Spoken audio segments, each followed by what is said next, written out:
28 सितंबर 2020 का दिन आरसीबी और मुंबई के लिए जंग से कम नहीं था। टेबल पर टॉप कर रही ये दोनों टीम के बीच यह मैच एक युद्ध की तरह था, क्योंकि ये दोनों टीमों में न तो क्रिकेट के सूरमाओं की कमी थी और न ही जुनून की कमी थी। एक तरफ हिटमैन रोहित शर्मा जैसा कैप्टन था तो दूसरी तरफ विराट जैसा आपका अंगार था। एक तरफ फिंच की आंधी तो एक तरफ पोलार्ड जैसा तूफान था। एक तरफ क्रिकेट का एलियन था तो दूसरी तरफ बल्लेबाजों को काल कहा जाने वाला जसप्रीत बुमराह था। महान योद्धाओं से बनी हुई ये टीमें मानो जैसे महाभारत का युद्ध करने के लिए कुरुक्षेत्र के रण में खड़ी हूँ। घड़ी में शाम के 7 बज रहे थे और मैदान था दुबई का। आमने सामने थी दोनों टीमें। इस मैच की कहानी आईपीएल के इतिहास में सबसे अलग, सबसे विस्फोटक होने वाली थी। नमस्कार दोस्तों, आप देख रहे हैं द न्यूज़ पावर। दोनों टीमों के कप्तान मैदान पर टॉस के लिए तैयार खड़े थे। सिक्का उछाला गया और एमआई के पक्ष में जय करा।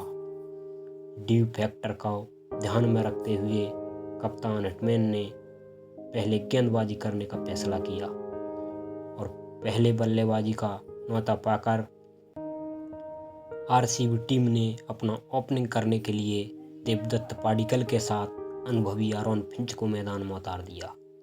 वहीं मुंबई ने एक छोर से अनुभवी ट्रेंट बोल्ट और दूसरी छोर से जेम्स पैटिसन के साथ शुरुआत करने का फैसला किया। शुरुआत के 3 ओवर में आरसीबी के बल्लेबाज मैच 18 गेंदों पर फिर 26 रन ही बना सके, लेकिन अभी तक कोई विकेट नहीं दिया था।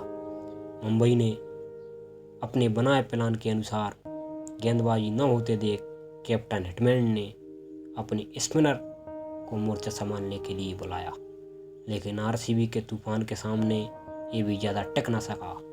फिंच ने राहुल चहर को बैक टू बैक 3 चौके लगाकर अपना इरादा साफ कर दिया और पावर प्ले की समाप्ति तक मैच 36 गेंदों में बिना विकेट गंवाए आरसीबी का स्कोर 59 रन था।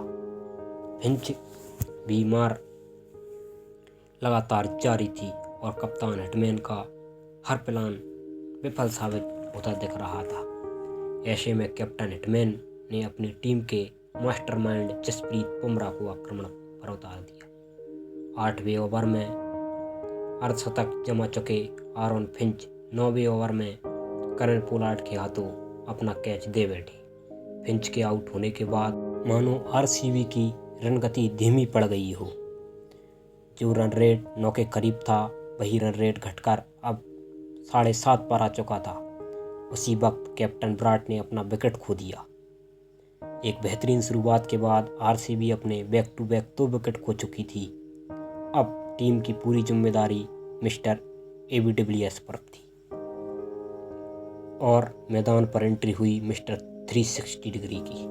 15वें ओवर का खेल खत्म होने तक आरसीबी महज 123 रन बना पाई थी। ऐसे में आरसीबी को उम्मीद थी एक महान विस्फोटक मैच फिनिश की। एबी डिविलियर्स ने 16वें ओवर में पोलार्ड को निशाना बनाया और आरसीबी के दोनों सलामी बल्लेबाजों ने मिलकर इस ओवर में 13 रन पीट दिए। करन पोलार्ड की पिटाई के बाद हिटमैन ने death over specialist Jasprit Bumrah को आक्रमण के लिए मैदान पर उतार दिया। एबी डिविलियर्स ने बुमराह का स्वागत चौके के साथ किया और फिर बैक टू बैक 2 छक्के जड़ दिए और अपना इरादा साफ कर दिया और बुमराह के इस ओवर में 18 रन पीट दिए गए। मुंबई का हर गेंदबाज मानो आरसीबी के लिए रन मशीन बन चुका हो। 18वें ओवर में ट्रेंट बोल्ट ने देवदत्त पाडिक्कल को चौंगन के स्कोर पर चलता कर दिया, परंतु एबी ने बोल्ट का स्वागत भी छक्के से किया और पारी के 19वें ओवर में एक बार फिर बुमराह एबी के सामने थे और बुमराह का वही हाल हुआ जो पिछले ओवर में था। इस ओवर में भी बुमराह ने 17 रन दिए। इस बीच पारी के आखिरी ओवर में शिवम दुबे ने भी अपना दम दिखाया और जेम्स पैटिसन को बैक टू बैक 3 छक्के लगाकर आरसीबी का स्कोर 200 के पार पहुंचा दिया। एबी और शिवम के विस्फोटक फिनिश की बदौलत लड़खड़ा रही बेंगलुरु टीम 200 के पार जा पहुंची थी। मैच 24 गेंदों में 4 छक्कों और 4 चौके की मदद से एबी डिविलियर्स ने 55 रन बनाए। वहीं शिवम दुबे ने 10 गेंदों पर 27 रन ठोक दिए थे। आरसीबी का ये रहा स्कोर कार्ड। वहीं एमआई का बॉलिंग स्कोर कार्ड। वहीं ट्रेंट बोल्ट ने 4 ओवर में 2 विकेट और 34 रन दिए 8.5 की इकोनॉमी से। वहीं जसप्रीत बुमराह ने 4 ओवर में 42 रन दिए और कोई विकेट नहीं। वहीं राहुल चहर ने 4 ओवर में 31 रन देकर 1 विकेट झटका। मुंबई के सामने 120 गेंद में 202 रनों का विशाल लक्ष्य खड़ा कर दिया था। एमआई ने अपने कप्तान रोहित और अफ्रीकन डायनामाइट कहा जाने वाले डीकॉक के साथ पारी की शुरुआत की। पारी के पहले ही ओवर में ताबड़तोड़ बल्लेबाजी कर एमआई ने 14 रन ठोक दिए, परंतु पारी के दूसरे ओवर में वाशिंगटन सुंदर के हाथों रोहित शर्मा को अपने जाल में फंसा लिया और पहला बड़ा झटका एमआई को दे दिया। वहीं पारी के तीसरे ओवर में एमआई के सूर को अस्त कर दिया गया, मानो आरसीबी को एक नया सवेरा मिल गया हो। एमआई के बल्लेबाज आरसीबी के गेंदबाजों के सामने पानी मांग रहे थे। पहले रोहित, फिर सूर्या और डीकॉक को आउट होने के बाद विस्फोटक फिनिश की जरूरत थी। इस खराब शुरुआत के साथ मुंबई इस रन चेज में बेहद पिछड़ चुकी थी। रिक्वायर्ड करंट रन रेट से अब दोगुना हो चुका था। ऐसे में एमआई के पास 2 युवा बल्लेबाजों को मैदान में उतारा और दोनों ने पहले 10 ओवरों में महज 60 रन ठोक दिए थे। अब मुंबई को जरूरत थी महज 60 गेंद में 139 रन। पारी के 11वें ओवर में ईशान किशन ने नवदीप का स्वागत एक छक्के से किया। इस प्रकार अब एमआई के लिए इस ओवर में 14 रन आ चुके थे। मुंबई थोड़ी बढ़त की ओर बढ़ ही रही थी कि जब जंपा ने जंप कर हार्दिक को अपने जाल में फंसा लिया था। बेंगलुरु का आक्रमण मुंबई पर जारी था। मुंबई बैक टू बैक अपने विकेट गंवा रही थी और रिक्वायर्ड रन रेट हदें पार कर रहा था। के बाद मैदान में एंट्री होती है मुंबई के महाराज, सदी का महानायक मिस्टर पोलार्ड की। करण ने मुंबई के युवा ईशान के साथ मिलकर पहले पारी को संभाला, फिर रिक्वायर्ड रन रेट को ध्यान में रखा। रिक्वायर्ड रन रेट 17 पहुंच चुका था। करण रिक्वायर्ड रन रेट को कम करने की कोशिश कर रहे थे। तभी मैच में एमआई की वापसी लगभग असंभव लग रही थी, किंतु करण के प्रहार असंभव को संभव बनाने की कोशिश कर रहे थे। वहीं दोनों बल्लेबाज दोनों तरफ से तूफानी पारी खेलने के लिए तैयार हो चुके थे। वहीं करण पोलार्ड तो रुकने का नाम ही नहीं ले रहे थे और 13वें ओवर में एमआई का स्कोर था 89 रन और मुंबई को ज़रूरत थी 42 बॉल में 113 रनों की।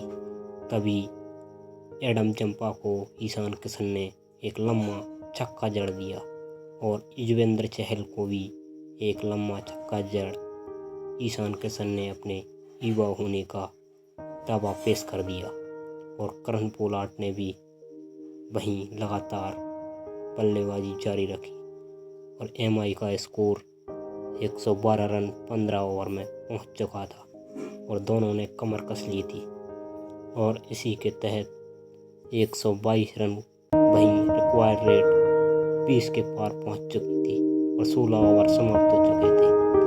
फिर गेंदबाजी करने के लिए एडम चंपा आए और करण पोलार्ड ने लगातार बैक टू बैक 2 छक्का जड़ दिए, एक स्ट्रेट में और एक पीछे। और इसी तरह करण पोलार्ड ने अपनी बल्लेबाजी जारी रखी और मुंबई को जीत की ओर अग्रसर करते रहे।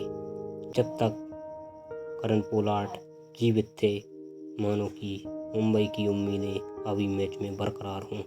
फिर युजवेंद्र चहल को लगातार फिर 2 छक्के जड़ उन्होंने मात्र नेक्स्ट 2 ओवर में 49 रन ठोक दिए और इस तरह मुंबई जीत की दहलीज पे पास पहुंच चुका था और मुंबई का करण पोलार्ड मानो कहर बनकर अब एमआई को 12 बॉल में मात्र 31 रन की ज़रूरत थी और ओवर हो चुके थे 19 और एमआई को नीड थी 6 बॉल में 19 रनों की।